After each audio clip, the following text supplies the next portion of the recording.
Nilailah seseorang melalui pertanyaan-pertanyaannya, bukan melalui jawabannya. Dari pertanyaan yang diajukan nanti kelihatan tipe orang ini seperti apa.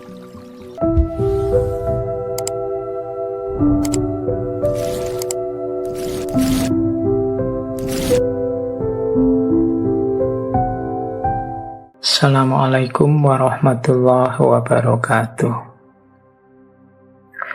Bismillahirrahmanirrahim. Alhamdulillahi rabbil alamin. Wa bihi nasta'inu ala umurid dunya waddin. Allahumma sholli wa sallim wa barik ala habibina wa syafi'ina sayyidina wa maulana Muhammadin wa ala alihi wa ashabihi wa man tabi'ahum bi ihsanin ila yaumiddin. Amma ba'du. Bismillah. Mari kita lanjutkan, kita istiqomahi ngaji filsafat kita dalam rangka menambah wawasan, mencari cahaya ilmu. Baik, saya awali dari quotes dulu ya, biar teman-teman siap mentalnya untuk tema hari ini. Biasanya quote ini saya taruh di belakang, malam hari ini saya taruh di depan. Ada beberapa quote bagus yang menurut saya untuk menyemangati kita belajar tentang pertanyaan. Yang pertama dari Edward de Bono. Edward de Bono ini adalah aslinya seorang dokter, psikolog, penulis, filosof juga, konsultan juga. Beliau yang mempopulerkan istilah berpikir lateral. Beliau juga yang nulis buku yang judulnya 6 Topi Berpikir. Dan beliau ini yang punya gagasan agar di sekolah-sekolah itu juga diajarkan metode berpikir yang benar. Tidak hanya nunggu kalau kuliah, kalau masuk jurusan filsafat. Buku-bukunya banyak, termasuk yang diterjemahkan dalam bahasa Indonesia. Nah, beliau punya quote bagus tentang pertanyaan, yaitu asking a question is the simplest way of focusing thinking. Menanyakan sebuah pertanyaan itu cara paling mudah untuk memfokuskan pemikiran.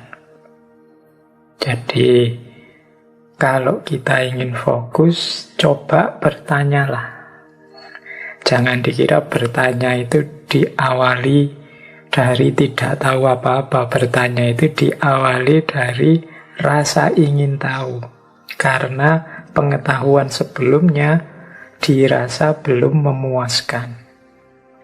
Maka cara untuk fokus itu yang paling mudah adalah bertanya. Kalau teman-teman misalnya baca buku, ingin mudah paham buku itu, coba rumuskan pertanyaan-pertanyaan yang berhubungan dengan isi buku, dan nanti setelah bukunya kita baca, coba jawablah.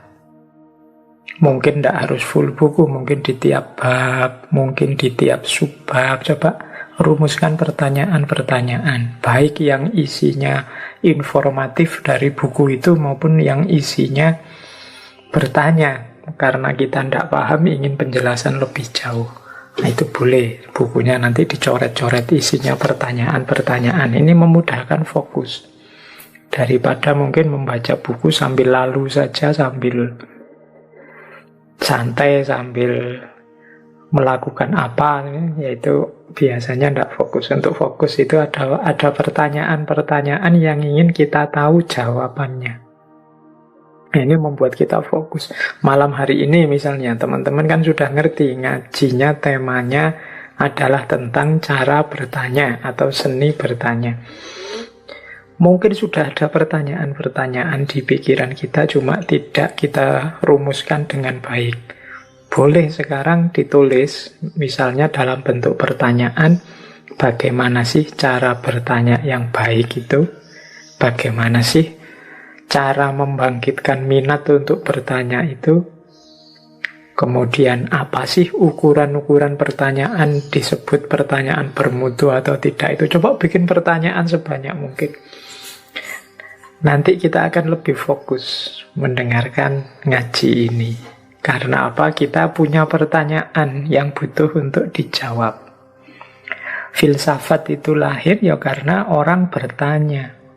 Tidak puas dengan jawaban-jawaban yang ada sebelumnya yang dianggap mitos, seperti dari zaman Yunani.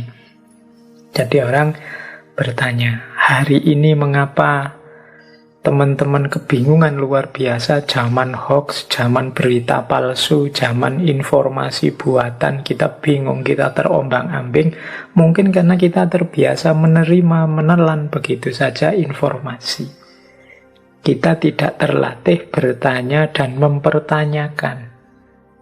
Sehingga akhirnya kita bingung sendiri karena kita tidak fokus. Tadi ada info A, sekarang ada info B, mungkin besok ada info C. Dan kita bingung tentang hal yang sama, infonya macam-macam. Itu karena kita telan begitu saja, tidak pernah mempertanyakan. Makanya kata Francis Bacon, a prudent question is one half of wisdom. Pertanyaan yang serius, yang baik, yang hati-hati adalah setengahnya kebijaksanaan. Jadi ini quotes dari Francis Bacon yang dulu pernah kita bahas satu sesi penuh, tokoh yang memicu lahirnya modernitas di Barat. Jadi pertanyaan yang kita susun dengan baik, dengan hati-hati, dengan bijaksana, itu adalah setengahnya kebijaksanaan. Jalan untuk menuju kebijaksanaan. Sama seperti Peter Abelard. Peter Abelard ini filosof juga. The key to wisdom is this: constant and frequent questioning. For by doubting we are led to question. By questioning we arrive at the truth. Kunci dari kebijaksanaan itu ini, katanya Abelard. Ini maksudnya apa? Constant and frequent questioning. Bertanya secara kontinu dan berulang-ulang. Tanya lagi. Semakin banyak pertanyaan, semakin luas wawasan kita. Karena dengan meragukan sesuatu, kita akan terbawa kepada pertanyaan, dan dengan mempertanyakan sesuatu, kita akan sampai pada kebenaran. Kita ragukan, kita tanyakan, akhirnya kita sampai pada kebenaran. Kalau apa-apa kita terima begitu saja, ya mungkin kita akan terjebak, kita akan tersesat dalam yang kita anggap kebenaran, padahal mungkin tidak. Biar tidak terjebak ke sana, ya satu-satunya jalan adalah ayo bertanya. Jangan hanya menerima. Terus ada lagi quote dari Voltaire. Judge a man by his question rather than his answer. Nilailah seseorang melalui pertanyaan-pertanyaannya, bukan melalui jawabannya. Dari pertanyaan yang diajukan nanti kelihatan tipe orang ini seperti apa. Itu Voltaire. Kalau Einstein, dia punya quote bagus tentang pertanyaan. The important thing is not to stop questioning.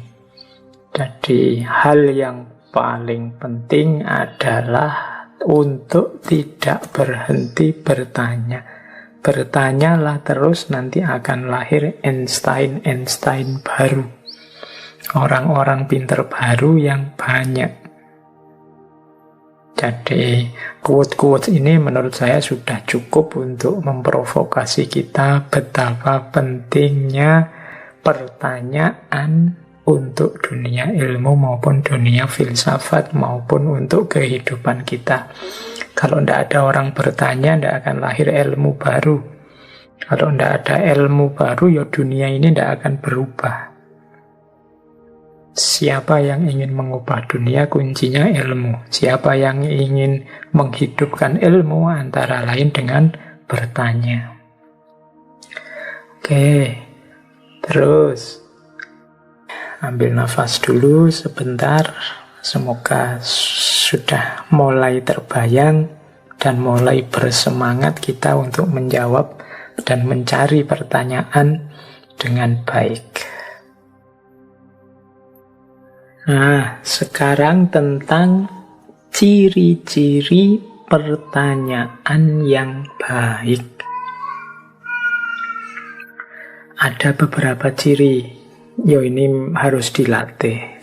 Pelan-pelan nanti kita bisa membuat pertanyaan yang baik. Tapi kalau ada pertanyaan, boleh kita uji ini termasuk pertanyaan yang baik atau tidak. Pertanyaan yang baik itu yang pertama apa? Membangkitkan rasa ingin tahu. Jadi orang kalau mendengar pertanyaan itu tertarik, kira-kira jawabannya apa ya? Kalau ada pertanyaan, jawabannya sudah jelas, itu kan kita malas mendengarkannya. Saya sering di TV itu misalnya ada bencana apa musibah misalnya. Terus yang wawancara pertanyaannya kadang tidak menarik sama sekali. Misalnya tanya, Bapak sedih tidak mengalami bencana ini? Ditinggal, misalnya artis ditinggal orang tuanya, apa yang Anda rasakan? Sedih atau tidak? Itu kan pertanyaan yang tidak usah ditanyakan, kita juga sudah tahu jawabannya. Jadi pertanyaan yang baik itu pertanyaan yang membuat kita ingin tahu kira-kira jawabannya apa. Nanti kalau kita jadi reporter, kalau ada yang jadi reporter, coba latihan membuat pertanyaan yang ini orang kalau mendengar pertanyaan ini semua ingin tahu jawabannya. Bukan alah kalau ada pertanyaan itu tidak usah dijawab, saya juga sudah tahu kira-kira jawabannya apa. Nah, itu pertanyaannya berarti kurang baik, tidak menarik. Yang kedua, pertanyaan yang baik itu membuat orang semangat untuk progres itu maksudnya apa? Ini kalau jawabannya ketemu, ada yang berubah lebih baik. Nah, ini pertanyaan yang sangat baik. Jadi, wah ini harus saya jawab ini. Kalau pertanyaan ini ketemu jawabannya, hidup kita akan jadi lebih baik. Nah, itu pertanyaan yang baik juga. Kalau tadi saya bisa jawab tipe orang seperti apa aku ini, nah kalau ketemu ini, wah aku bisa berubah jadi lebih baik. Nah, cari pertanyaan-pertanyaan yang membangkitkan semangat untuk jadi lebih baik.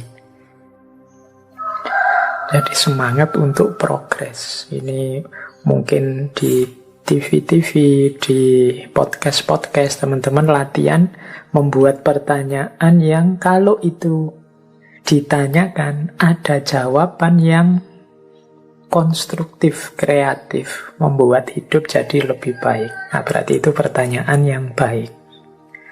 Yang ketiga, pertanyaan yang baik itu yang memicu diskusi yang reflektif.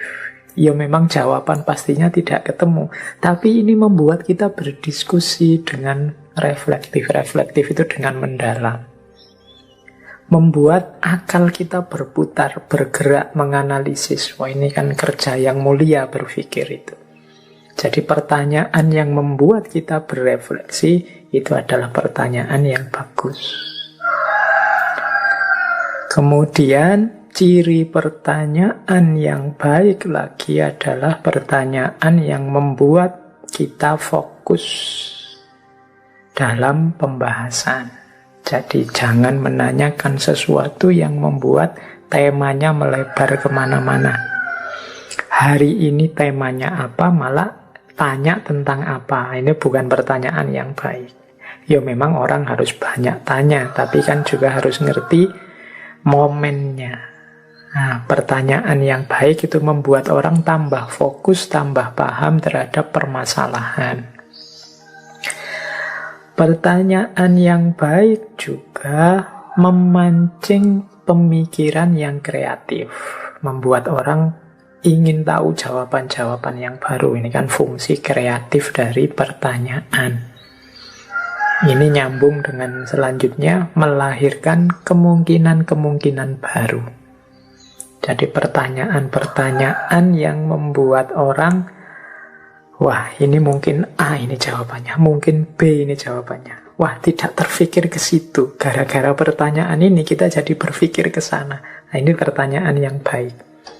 Jadi melahirkan kemungkinan-kemungkinan yang baru.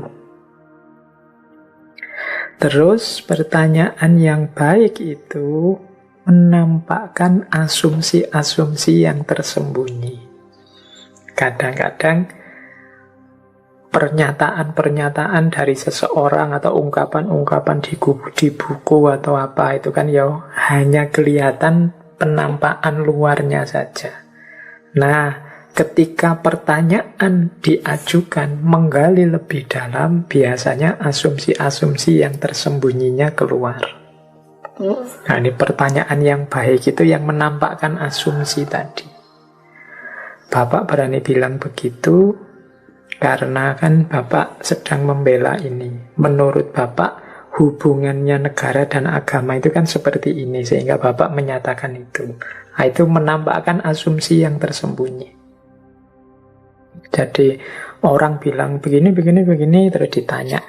Ada pertanyaan, menurut Bapak bagaimana sih beragama yang baik dalam satu negara seperti Indonesia ini? Nah, ini kan pertanyaan mancing yang jawabannya menampakkan asumsi-asumsi orang ini. Nanti dia mungkin jawab hubungan antara negara dan agama.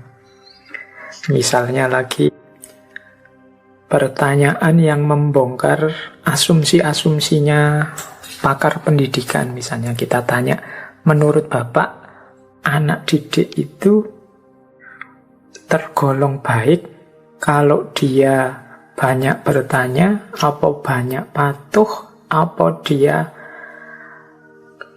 lebih memikirkan pekerjaan masa depannya dibandingkan ilmunya. Nah, pertanyaan ini kan nanti menampakkan asumsi, oh yang ada di pikirannya beliau itu anak didik itu seperti ini, mungkin seperti mesin atau mungkin seperti komoditas macam-macam. Nah, ini pertanyaan yang melahirkan asumsi yang tersembunyi. Kemudian pertanyaan yang baik juga ya pertanyaan yang melahirkan makna-makna yang dalam. Misalnya, apa sih hikmahnya kita di rumah sekian bulan menjaga jarak itu? Itu nanti pertanyaan ini kan melahirkan banyak makna. Kita beberapa kali ngaji filsafat kan tentang musibah, tentang bencana, tentang sakit. Itu kan menggali secara lebih dalam. Ternyata tidak sekedar duka nestapa kesulitan buahnya pandemi ini, tapi juga ada hikmah-hikmah. Nah, ini pertanyaan-pertanyaan yang menggali makna secara dalam. Kalau ada pertanyaan yang jawabannya seperti itu berarti pertanyaan yang baik. Dan yang terakhir, pertanyaan yang baik adalah juga pertanyaan yang tidak berhenti begitu saja, tapi melahirkan pertanyaan-pertanyaan selanjutnya. Jadi pertanyaan yang baik itu begitu dijawab, justru ada pertanyaan baru lagi, ada pertanyaan baru lagi, ada pertanyaan baru lagi. Ini ciri pertanyaan yang baik. Makanya ada yang bilang orang pinter itu secara otomatis mentalnya akan seperti padi, menunduk. Mengapa menunduk? Karena semakin dia tahu, semakin muncul banyak pertanyaan. Semakin muncul banyak pertanyaan, sebenarnya semakin dia sadar betapa sedikitnya yang dia tahu. Betapa tidak luasnya yang dia paham selama ini. Jadi otomatis dia akan tawaduk, menunduk, merasa dirinya sama sekali belum pinter. Masih ada sangat banyak hal yang belum dia tahu. Karena semakin dia tahu, semakin banyak pertanyaan. Semakin dia tahu, semakin banyak pertanyaan. Semakin luas ilmunya, semakin luas juga pertanyaannya. Semakin dia sadar level pengetahuannya, semakin dia sadar betapa banyak hal yang tidak tahu. Ini yang membuat dia terus tidak berani sombong, tidak berani membusungkan dada akan ilmu dan pengetahuannya. Nah, kalau ada pertanyaan kok jawabannya justru memunculkan pertanyaan lagi, itu sebenarnya termasuk ciri pertanyaan yang baik. Berarti apa? Wawasan kita tambah luas lagi. Oke, jadi teman-teman yang belajar bertanya, coba dicek pertanyaan yang kita ajukan. Adakah ciri-ciri di atas? Membangkitkan rasa ingin tahu, membangkitkan semangat untuk jadi lebih baik, memicu diskusi yang reflektif, memfokuskan perhatian dan pembahasan, membuat orang berpikir kreatif, melahirkan kemungkinan-kemungkinan baru, menampakkan asumsi tersembunyi, menggali makna yang dalam, dan melahirkan pertanyaan-pertanyaan selanjutnya. Oke, terus kita lanjutkan lagi pelajaran kita tentang bertanya. Nah, sebelum bertanya, kita bereskan dulu mentalitas kita. Ini yang saya sebut mentalitas seorang penanya. Rumusnya A, B, C, C. Seorang penanya itu harus aware, harus breathe. Breathe itu mengambil nafas. C, curiosity. Dan C lagi, choose. Oke, jadi sebelum orang bertanya, pertama-tama dia harus sadar dulu.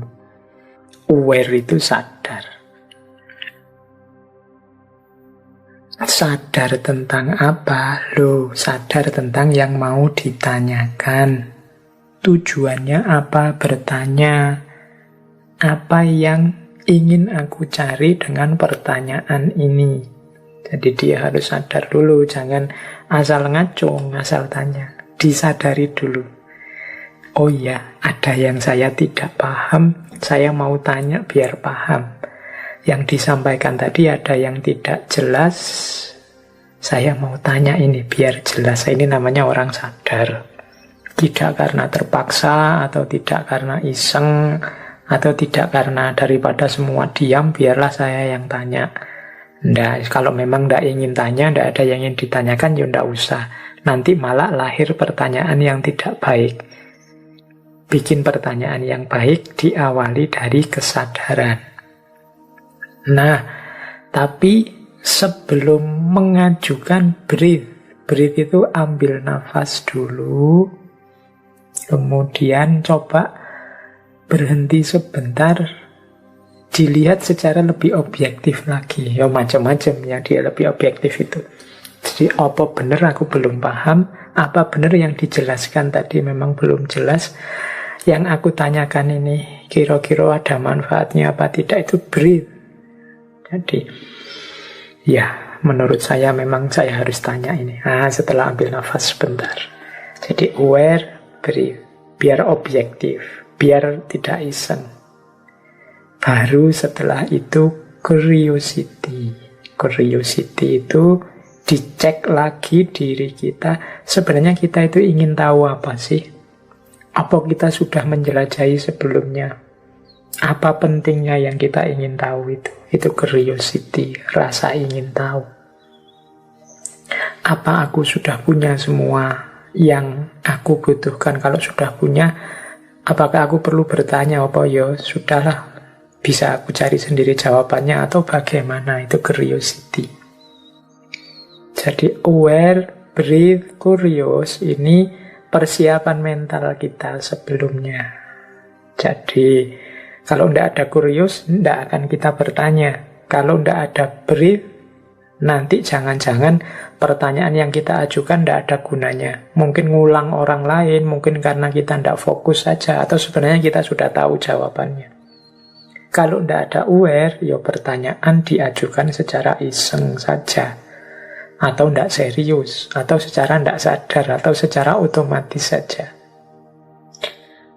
Harus aware, breathe, curious. Sadar, ambil jarak sebentar, kemudian ditegaskan rasa ingin tahunya, baru setelah itu choose. Choose itu ayo diputuskan, mau tanya apa sekarang.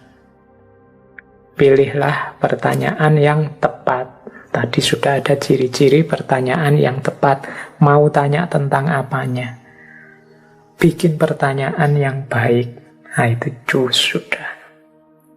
Jadi sebelum bertanya, biar pertanyaan itu tidak sia-sia, hanya menghabiskan waktu, ayo aware dulu, kemudian ambil nafas sebentar, kemudian tegaskan lagi problem yang akan kita tanyakan.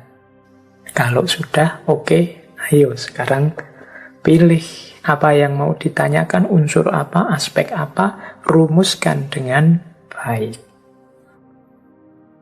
Oke, jadi ini mentalitas penanya.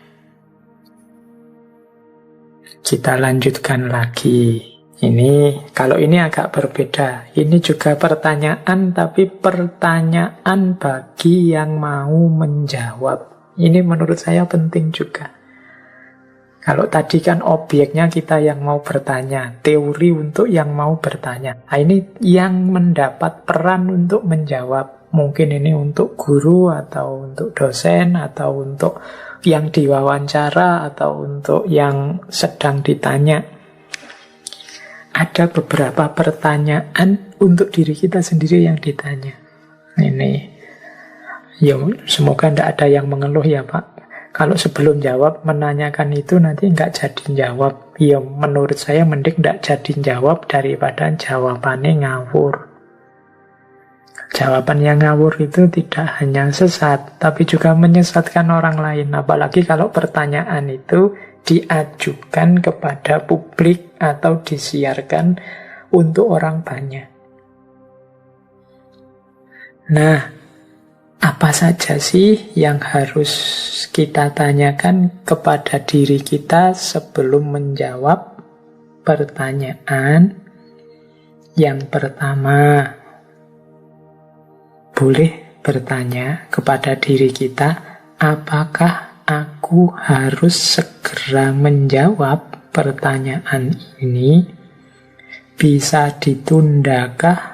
Atau jangan-jangan tidak perlu aku jawab juga tidak apa-apa, wong itu pertanyaan yang sifatnya retoris atau pertanyaan yang hanya mengisi waktu. Nah, ini penting. Karena kadang-kadang kalau pertanyaannya tidak penting untuk dijawab, mending tidak usah dijawab saja. Kalau dijawab malah nambah masalah. Atau ditunda saja ya saya tidak jawab sekarang. Kalau saya jawab sekarang, situasinya masih belum mungkin dan jangan-jangan nanti sensitif.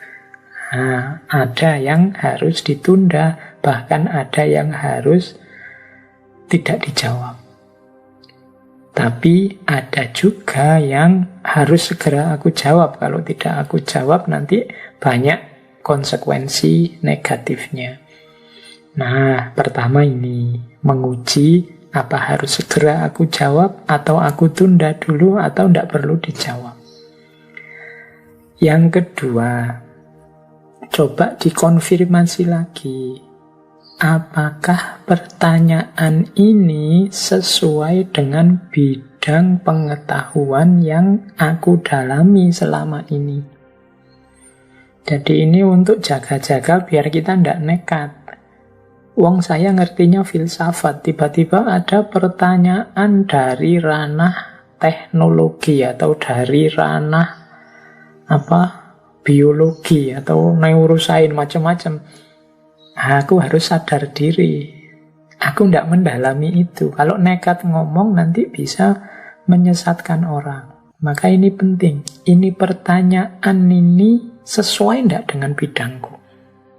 Kalau tidak sesuai, ya seperti teladan uswah dari para faqih bulan lalu. Semuanya akan menjawab la adri. Kalau ndak tahu ya ndak tahu, wong bukan bidangku.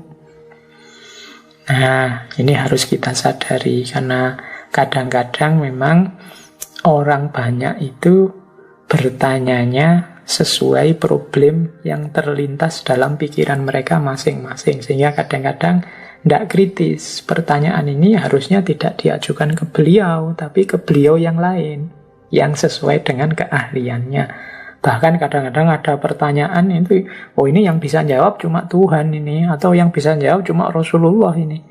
Pertanyaan level yang seperti itu.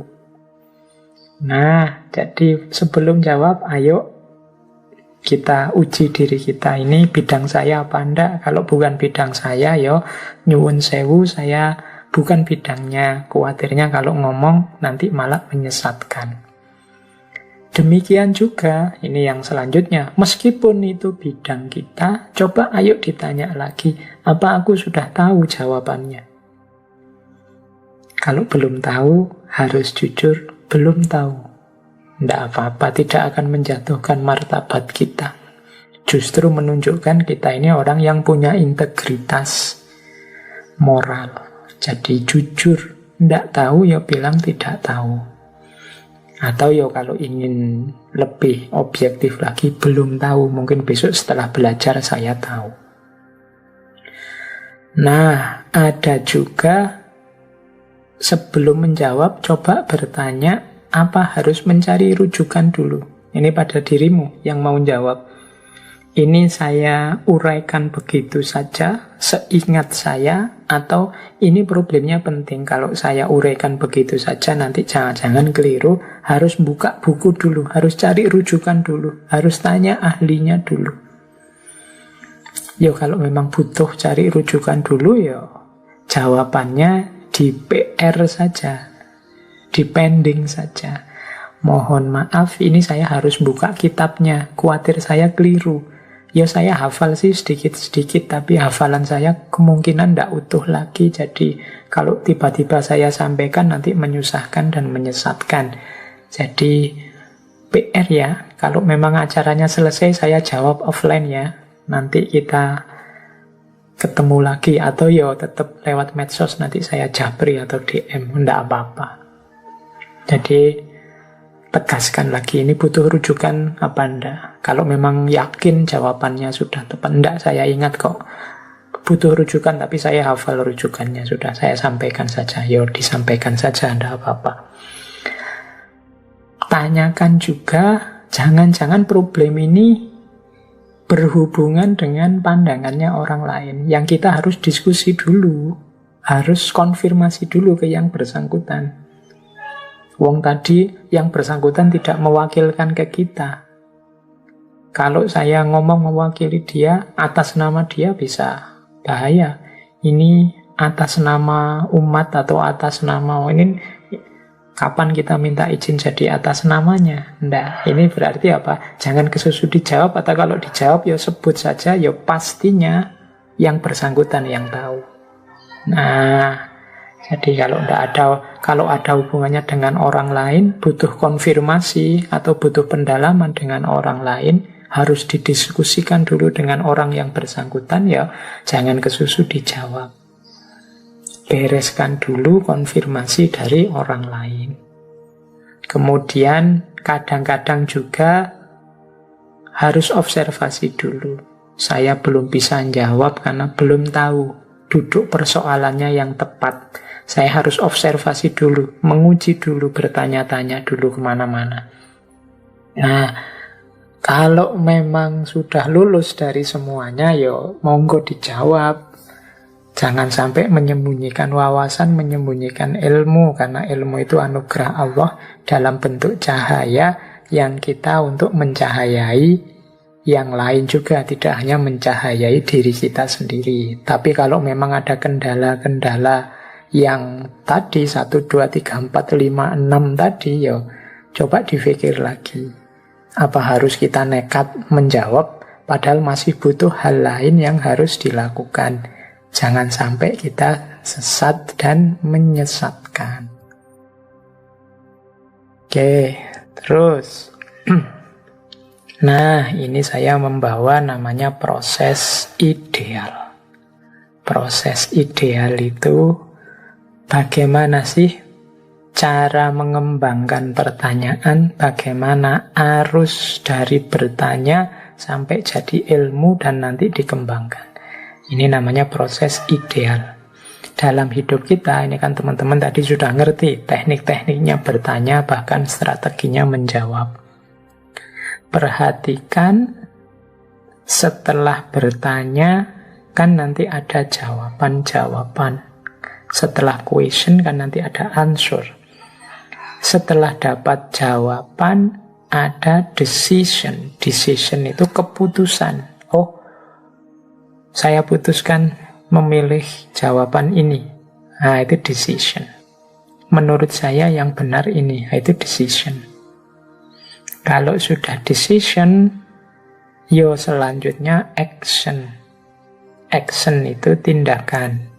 Oh ya, saya dapat jawabannya ini, kebenarannya ini, inilah yang saya lakukan. Sesuai dengan kebenaran jawaban yang saya temukan tadi. Nah, itu action. Tindakan itu biasanya nanti membuahkan hasil, result. Jadi, saya melakukan itu, hasilnya ini. Nah, itu result. Nah, setelah result, hasilnya kelihatan, yang terakhir adalah evaluation. Evaluation itu diuji.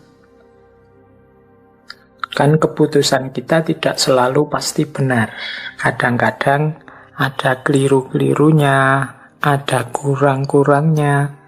Tapi ketika kita sudah menjalankan, sudah kelihatan hasilnya, kan bisa kita uji. Bisa kita evaluasi. Oh, ternyata jawabanku terhadap pertanyaan tadi kurang tepat. Jawabanku ada kurangnya, ada tidak benarnya. Nah, ini gunanya evaluasi. Jadi ini yang saya sebut proses ideal. Proses setelah kita bertanya, kemudian memutuskan jawaban yang tepat, kemudian menjalankan hasil jawaban itu, kemudian melihat hasilnya, dan yang terakhir refleksi evaluasi. Kita uji lagi, kita evaluasi lagi, apa benar jawabanku pas. Apa isinya evaluasi itu? Ya pertanyaan lagi, mempertanyakan lagi terhadap jawaban yang semula sudah kita berikan. Ini saya sebut proses ideal. Karena, Kak, mungkin ada yang tanya, Pak, bukankah lebih positif bertanya, kemudian jawabannya kita uji lagi, ujiannya kita kritisi lagi? Ya, kalau ya itu ya bagus, tapi kan hidup ini tidak bisa kita berpikir terus-menerus, kontemplasi, refleksi. Ada titik-titik keputusan harus kita ambil, tindakan harus kita jalankan segera. Maka yo diskusi iya, berpikir iya, refleksi iya, tapi kan harus ada titik kita putuskan untuk saat ini menurut saya yang paling tepat, yang paling baik yo ini. Nah, tapi jangan lupa ada wilayah refleksi. Refleksi itu berpikir ulang, evaluasi, mengevaluasi ulang apa yang selama ini sudah aku putuskan, cocok apa enggak, sesuai apa enggak. Itulah yang saya sebut proses ideal. Jadi meskipun bertanya, mencari jawaban itu penting, kemudian bertanya lagi, mempertanyakan lagi jawaban itu bagus, tapi ada titik ketika kita harus memutuskan dan menjalankan jawaban kita. Tapi jangan lupa, kalau sudah dijalankan, dievaluasi lagi. Apa memang cocok, apa memang sesuai atau tidak. Inilah yang saya sebut sebagai proses ideal. Baik, kita lanjutkan lagi. Sekarang bagian terakhir ngaji kita malam hari ini sebenarnya masih banyak teori-teori tentang cara bertanya yang baik. Teman-teman silahkan nanti membaca buku-buku, biasanya buku yang tentang berpikir yang kritis. Di situ ada cara bertanya, teknik bertanya. Apalagi teman-teman psikologi misalnya, nanti kan ada pertanyaan atau ujian itu untuk level kognitif, afektif, psikomotorik. Nanti ada jenis pertanyaan untuk level pengetahuan, nanti ada pertanyaan analitis, pertanyaan sintetis, dan macam-macam. Silahkan yang ingin mendalami teorinya. Gambaran umumnya saya jelaskan tadi di depan. Nah, kita lanjutkan ini sesi-sesi terakhir kita malam hari ini. Saya ingin masuk ke ranah adab bertanya. Adab itu etiket, cara kita bertanya yang baik. Karena kadang-kadang ya bertanya itu penting, tapi ketika disampaikan dengan tidak baik, hasilnya juga tidak positif. Pertanyaan yang disampaikan dengan tidak baik itu kadang hasilnya konflik. Orang merasa diuji, orang merasa direndahkan, orang merasa tidak dianggap, dan lain sebagainya. Maka kita perlu juga belajar adab bertanya. Nah, yang pertama, ini pelan-pelan ya. Bertanyalah secara sederhana dan mudah dipahami. Jangan bertanya dengan kalimat-kalimat panjang atau menggunakan kata-kata asing yang sukar dipahami orang. Ini menurut saya penting ya. Kadang-kadang kita itu sambil bertanya, sambil ingin memamerkan betapa kita itu punya wawasan yang luas, betapa kita itu punya pandangan yang lebih bagus daripada orang yang kita tanya. Nah, ketika kita ingin memamerkan luasnya wawasan kita, keunggulan pandangan kita dibandingkan orang yang kita tanya, ini sering jadi blunder. Jadi jawabannya akhirnya sering bukan kebenaran, tapi pertandingan. Siapa yang lebih benar, siapa yang lebih kuat. Bertanyalah karena memang itu penting untuk ditanyakan. Gunakan kalimat-kalimat yang sederhana, mudah dipahami. Jangan gunakan kalimat-kalimat panjang. Kadang-kadang ada orang bertanya itu lebih panjang daripada narasumbernya, pematerinya. Pematerinya 10 menit, dia bertanyanya sampai 15 menit misalnya. Nah, ini ya kayak narasumber tandingan akhirnya. Tanyakan saja to the point, sesuai yang mau ditanyakan, secara sederhana dan mudah dipahami. Jangan pakai kalimat-kalimat panjang, apalagi sambil membaca buku. Ini yang saya baca ini bunyinya begini, Pak, bla bla bla bla, dibaca panjang sekali. Setelah itu baru bertanya. Ini membuat jengkel yang lain, jangan-jangan juga membuat jengkel yang ditanya. Bertanya secara sederhana saja, karena memang ingin tahu, atau ingin kejelasan, atau ingin yang tadi 9 tadi, apa yang kita inginkan langsung saja.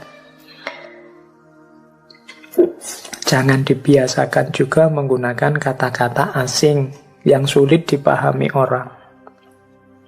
Kadang-kadang kita kan suka dengan istilah-istilah asing, rasanya lebih keren. Pakai kata-kata eksistensi lah, esensi lah, pakai kata-kata pokoknya yang asing-asing, yang orang paradigma lah, apalah. Nah, ya mungkin banyak yang paham, tapi kasihan yang tidak paham itu loh. Ini maksudnya apa? Apalagi kalau dalam forum yang umum, yang tidak orang-orang tertentu saja, yang elit saja, intelektual saja yang ikut. Jadi kalau memang ada padanannya istilah yang mudah, ya gunakan istilah-istilah yang mudah saja. Jadi ini menurut saya penting. Jadi yang pertama, bertanya sederhana saja, yang penting mudah dipahami. Terus yang kedua, kalau kita bertanya dengan tujuan memperoleh pengetahuan, tegaskan apa yang ingin kita ketahui itu.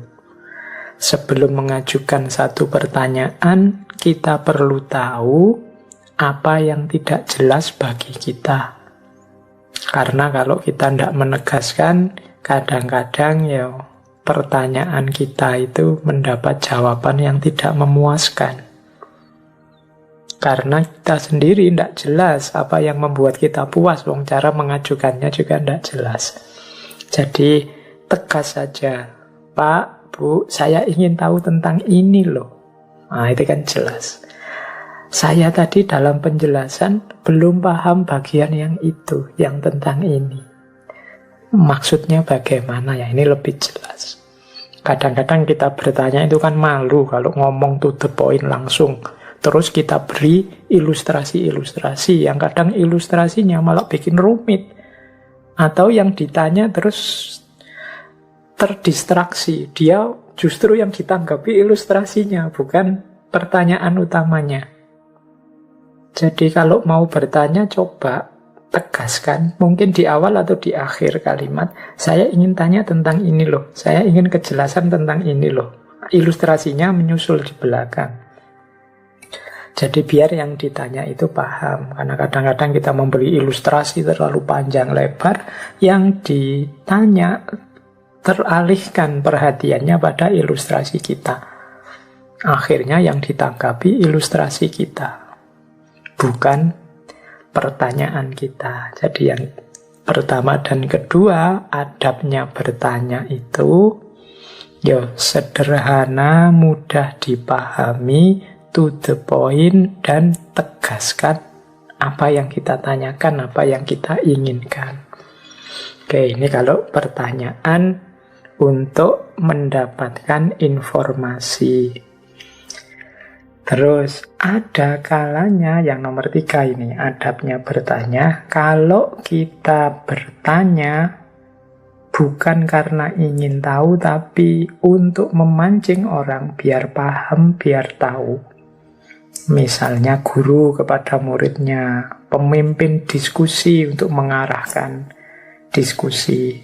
Nah, ada baiknya kita tidak langsung bertanya tentang inti permasalahannya, tapi diberi tambahan-tambahan informasi. Siapa tahu orang yang kita arahkan, ya orang yang kita tanya, belum ngerti informasi dasarnya. Tadi kan untuk bertanya itu harus ngerti informasi dasarnya. Nah, kadang-kadang kita kepada murid atau pemimpin diskusi itu harus menunjukkan informasi-informasi dasar ini. Baru kemudian kita ajukan pertanyaan. Karena ya kalau orang tidak ngerti informasi dasarnya, tidak akan bisa menjawab pertanyaan level interpretif atau level kritis atau level kreatif. Jadi akhirnya ya kita beritahu dulu. Misalnya begini. Ini di slide saya contohkan tentang lumpur lapindo. Bagaimana pendapatmu tentang lumpur lapindo? Loh, ini pertanyaan ini kalau yang sudah ngerti lumpur lapindo, ya dia langsung nyerocos saja jawab. Tapi orang yang tidak tahu tentang kasusnya lumpur lapindo, dia tolak-toleh. Hubungannya apa lumpur lapindo? Apa itu lumpur lapindo? Wong tentang lumpur saja kok dibahas. Nah, maka sebelum bertanya, boleh kita kasih informasi dasar awalnya. Misalnya begini, sebagaimana kita tahu, beberapa tahun yang lalu terjadi luapan lumpur yang tidak bisa dihentikan di daerah Sidoarjo, Jawa Timur, yang berasal dari bekas pengeboran perusahaan yang bernama Lapindo. Bagaimana pendapatmu tentang hal ini? Loh, kalau itu kan jelas. Jadi orang ngerti informasi dasarnya. Ini untuk kita ya, yang kadang-kadang bertanya untuk menguji kapasitas itu butuh informasi dasar. Pada murid kita, pada peserta diskusi dan lain-lain. Karena tidak semua orang ngerti. Nah, ini adab kedua. Karena pertanyaan yang kita ajukan itu kan biasanya sesuai asumsi yang ada di kepala kita, yang itu tidak semua orang tahu. Sesuai informasi yang ada di kepala kita, yang itu tidak semua orang tahu. Oke, terus yang keempat, jangan sampai kita bertanya hanya untuk membuktikan bahwa kita benar dan orang lain salah. Hal ini hanya akan menunjukkan bahwa kita sebenarnya tidak berpikiran terbuka, ingin menang sendiri, atau ingin dilihat pintar oleh orang lain. Kita harus bertanya hanya karena kita tertarik untuk membahas sesuatu atau karena kita tidak tahu tentang sesuatu. Kadang-kadang kan memang ada orang-orang yang seperti ini. Dia bertanya hanya untuk menonjolkan dirinya. Hanya untuk membuktikan bahwa aku lebih pintar, aku lebih benar, aku lebih jago, wawasanku lebih luas daripada wawasannya orang itu. Nah, jangan lupa kalau kita punya gaya seperti ini, justru orang akan melihat kita arogan. Orang akan melihat kitalah yang berpikiran sempit. Kita kelihatan seperti orang yang ingin menang sendiri, ingin benar sendiri, ingin kelihatan paling pintar. Jadi teman-teman, ayolah kita biasakan bertanya itu karena tidak tahu, atau paling tidak karena ada yang ingin kita bahas lebih dalam dengan bersama orang yang kita beri pertanyaan. Bukan karena ingin nguji atau ingin pamer bahwa kita lebih pintar dari dia. Karena audien itu kemungkinan justru menangkap kita seperti tadi. Orang ini hanya ingin pamer wawasannya, orang ini hanya ingin kelihatan lebih pintar. Mungkin orang ini ingin bilang bahwa narasumbernya itu yang kayak aku saja, tidak kayak dia. Itu audien bisa menangkapnya begitu. Makanya kita juga harus hati-hati. Niatnya ingin menjatuhkan orang, bisa jadi malah kita sendiri yang jatuh. Karena kita tidak hati-hati. Baik, jadi itu yang keempat. Ini warning untuk kita ya. Kalau memang ingin bertanya karena memang kita tidak tahu atau ingin membahas lebih dalam, karena mungkin yang orang ini lebih ahlinya, siapa tahu bertukar pikiran bersama melahirkan wawasan-wawasan baru yang luar biasa. Terus adabnya bertanya juga, susunlah pertanyaan sesuai dengan ide-ide, asumsi-asumsi yang menjadi bahasan. Jangan bertanya di luar kajian yang sedang dibahas atau di luar asumsi-asumsi yang sedang dikaji. Ketika orang bicara sosiologi, pertanyaan-pertanyaan kita dalam konteks sosiologi. Kalau orang sedang membahas pertanian, pertanyaan-pertanyaan kita relevan dengan dunia pertanian. Karena kita tidak boleh egois. Pokoknya saya ingin tanya ini, peduli amat ini temanya tentang apa. Ini biasanya kasihan yang lain. Dalam sebuah forum diskusi itu kan tidak semua orang cocok dengan ide atau isu yang ingin kita angkat yang berbeda dengan tema umum diskusi. Kadang-kadang ada yang bertanya misalnya, mohon maaf ya Pak, ini tidak sesuai dengan konteks kajian kita hari ini. Nah itu kalau memang sudah ngerti tidak sesuai, kalau tidak sangat urgent, sangat penting, mending nanti saja setelah diskusi baru ditanyakan. Karena di forum diskusi yang banyak pesertanya, di forum publik, itu kan kasihan yang lain. Kalau kita hanya membunyikan kepentingan kita yang tidak pasti, tidak selalu selaras dengan kepentingannya orang banyak yang sedang ikut diskusi. Maka usahakan yang tampil di forum sesuai temanya, sesuai dengan konteks bahasan yang sedang dilakukan. Kalau pas tidak cocok, tidak sesuai, ya ditunggu di forum berbeda atau ya diskusi jabri saja, diskusi berdua saja dengan narasumbernya. Ya kecuali diskusinya adalah diskusi yang privat, berdua saja, atau diskusi untuk forum khusus yang bebas, mau ngomong apa saja boleh, ya monggo. Tapi biasanya memang diskusi yang tidak fokus, apa saja bisa dibahas, itu diskusi yang tidak produktif. Hasilnya tidak maksimal. Kemudian, ya nomor 6 ini tentang akhlak. Yo bertanyanya secara sopan, menghargai pandangan orang lain. Jadi kita bertanya itu kan untuk mencari informasi, untuk mendalami pengetahuan. Oleh karena itu ya harus kita hargai orang yang kita beri pertanyaan. Kalau bertanya yang sopan. Bahkan seandainya responnya tidak seperti yang kita inginkan. Misalnya jawabannya kok tidak nyambung, ya bertanya lagi saja tanpa harus merendahkan, tetap dengan cara yang sopan. Bahkan mungkin seandainya, meskipun ini tidak terpuji, misalnya yang ditanya itu gayane nyelekit, menyakitkan hati. Misalnya ditanya baik-baik, jawabannya misalnya, dasar engkau orang bodoh, dasar kau tidak pernah dengarkan kajian, tidak pernah baca buku. Ini kan jawabannya nyelekit. Harusnya ya tidak boleh seperti itu. Tapi ya kita jangan membalas dengan hal yang sama. Dia membuat kita nyelekit, terus kita balasnya juga membuat dia nyelekit juga, membuat dia sakit juga. Tidak. Ya kalau gitu kita sama-sama jeleknya dengan beliau. Jadi yang baik saja yang kita keluarkan karena kita orang baik. Yang sopan yang kita tampilkan karena kita orang sopan. Kita hargai apapun situasi dan kondisinya beliau.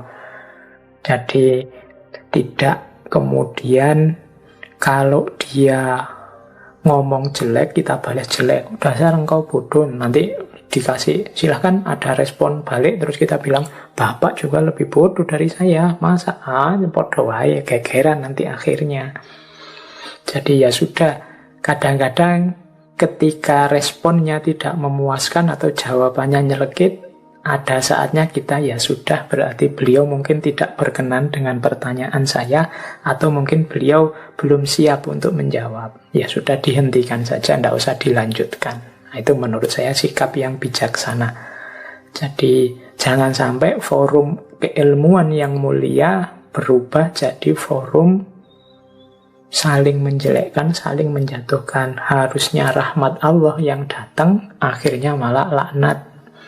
Isinya konflik dan permusuhan saja. Nah, ini masalah menurut saya. Jadi kalau memang ada indikasi, wah ini diskusinya tidak produktif lagi, tidak rasional lagi, sudah emosional, dihentikan saja. Apalagi yang teman-teman mungkin jadi moderator atau yang ngatur diskusi atau MC-nya boleh. Kalau arahnya diskusi sudah tidak sehat, wah ini sudah emosional. Kalimat-kalimat tidak patut sudah keluar, kebun binatangnya muncul semua, ya sudah dihentikan saja pembahasan diskusinya, ganti tema atau diskusinya diakhiri. Itu menurut saya lebih kondusif daripada mutu tinggi sih diskusinya, tapi dijalankan dengan tidak saling menghargai, dengan tidak sopan, dengan kalimat-kalimat yang merusak, ya dipending saja. Kapan-kapan diskusi lagi kalau emosinya sudah turun. Nah ini adab juga dalam bertanya. Kalau dalam Islam kan ada prinsip al-akhlaq wal adab qoblal ilm. Atau ada yang bilang fauqal ilm. Jadi mendahulukan akhlak sama adab sebagai jalan untuk memperoleh ilmu. Terus adab yang juga harus diperhatikan selanjutnya adalah gunakan kalimat atau rangkaian kata-kata yang konotasinya positif sesuai ruang, waktu, dan situasinya. Perhatikan dalam wilayah tertentu atau konteks tertentu, biasanya kata-kata tertentu punya nilai rasa tertentu. Ini kalimatnya banyak tertentunya ya.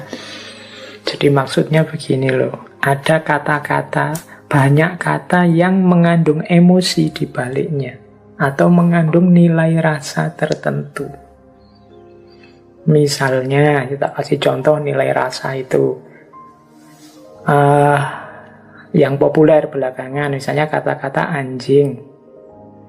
Loh, rasanya beda ya ketika saya ngomong anjing. Padahal definisinya itu ya binatang yang kakinya 4 dan lain sebagainya. Nah, cuma dalam konteks tertentu kata-kata anjing ini adalah kata-kata yang kasar, kata makian. Ada nilai rasa yang berbeda, maka kita harus hati-hati.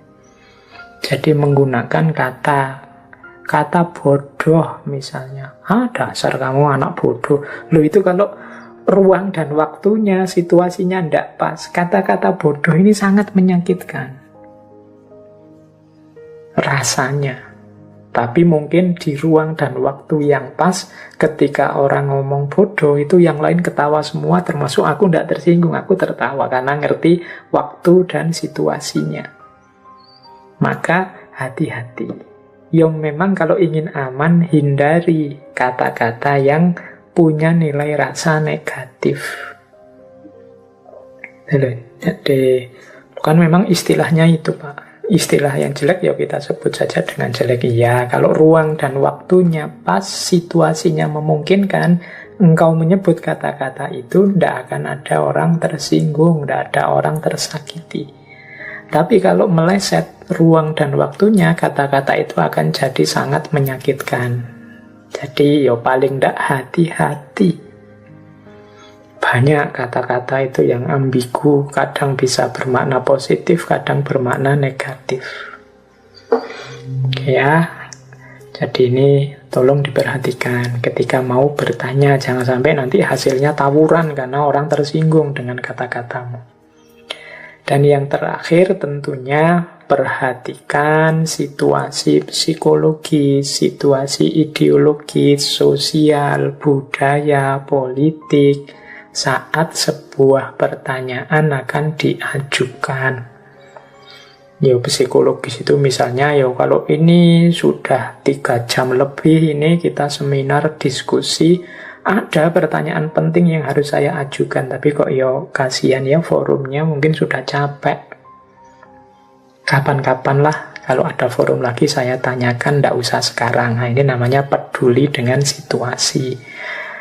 Ini saya ada pertanyaan penting sekali, tapi kalau saya ajukan kemungkinan ini orangnya tidak berkenan karena ideologinya berbeda. Saya tahu beliau ini alirannya ini. Nanti kalau saya tanyakan ini, apalagi secara publik bisa tersinggung.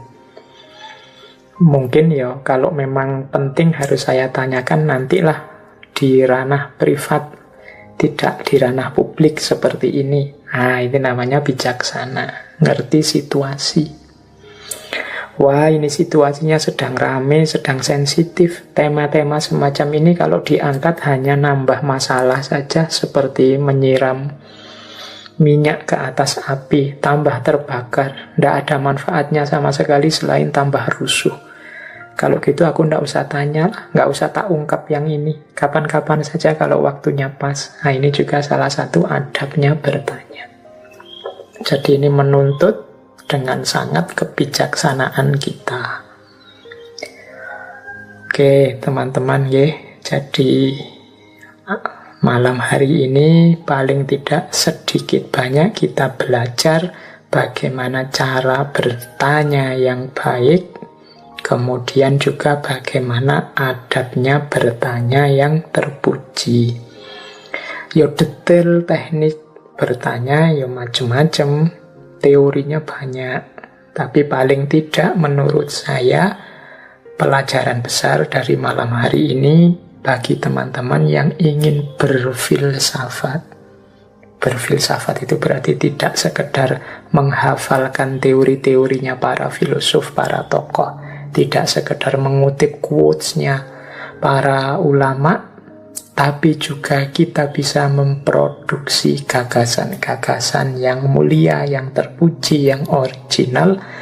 Ya kita pertama-tama memang harus siap bertanya, harus bersemangat untuk mempertanyakan, sehingga nanti lahir gagasan-gagasan baru yang original. Ya tentunya yang nanti akan kita jalani, akan kita jalankan dengan cara-cara yang baik dan tepat.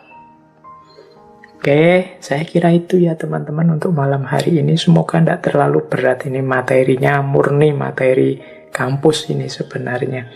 Yang kuliah logika atau kuliah tentang berpikir kritis, materi tentang pertanyaan ini pasti ada. Nanti mungkin di ranah psikologi ada lagi metode-metode bertanya yang sesuai dengan psikologinya manusia. Kemudian nanti kalau teman-teman ada tes-tes IQ, tes TPA, itu kan jenis-jenis pertanyaan juga. Itu biasanya dikaji di kampus-kampus. Tapi paling tidak malam hari ini kita punya semangat bertanya, karena dasarnya orang berfilsafat itu ya awalnya dari keingintahuan. Nah, keingintahuan itu penerjemahannya adalah bertanya.